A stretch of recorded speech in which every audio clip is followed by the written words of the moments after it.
So this is video 3 of 6 in the series on the trans-theoretical model for behavior change. So the second stage is called contemplation. So now people in this stage are more aware of their problem and the consequences of their behavior. They spend more time thinking about their problem, and they may be actively weighing the pros and cons of their behavior now. So whereas in the last video talking about pre-contemplation, people in that stage weren't really thinking about it, now in the contemplation stage they are. So they're actively weighing the pros and cons, but the pros may not yet outweigh the cons, but they're getting more balanced in this stage.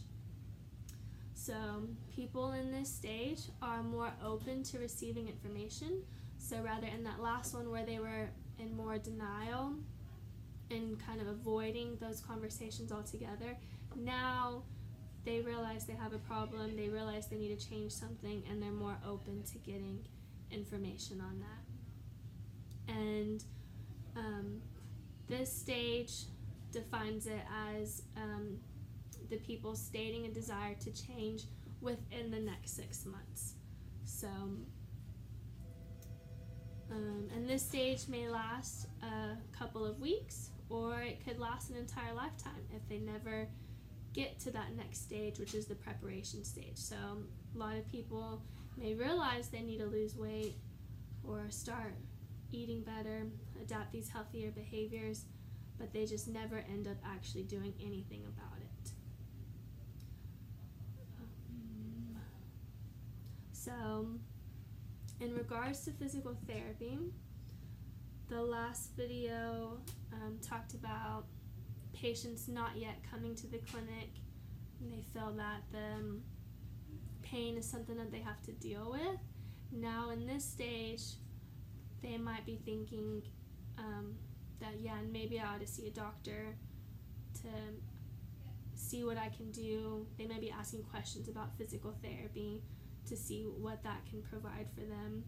So there's a billboard that I pass on my way when I come in from Fort Worth. That's a lot billboard, and it says "We fix pain." So something like that could be enough to, patients who were previously in the pre-contemplation stage thinking pain is just something they have to deal with, to see this physical therapy billboard saying that they fix pain, thinking, oh, okay, maybe there's something that I can do so that I don't have to live with this pain the rest of my life.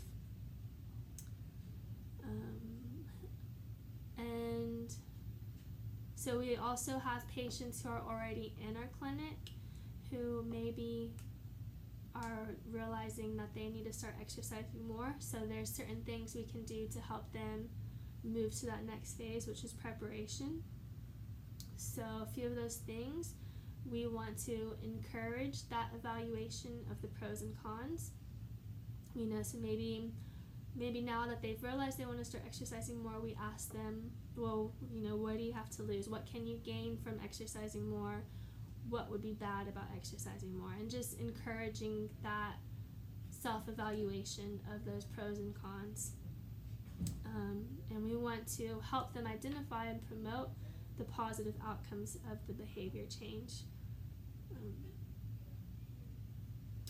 And since they are more open to receiving information in this stage, we also want to give them resources and tell them about our own experience with changing a bad habit, and also we can share stories about previous patients' experiences with similar goals, and that could just be motivating to really get them to make the change to exercising more, to transition to the fitness center. Thanks.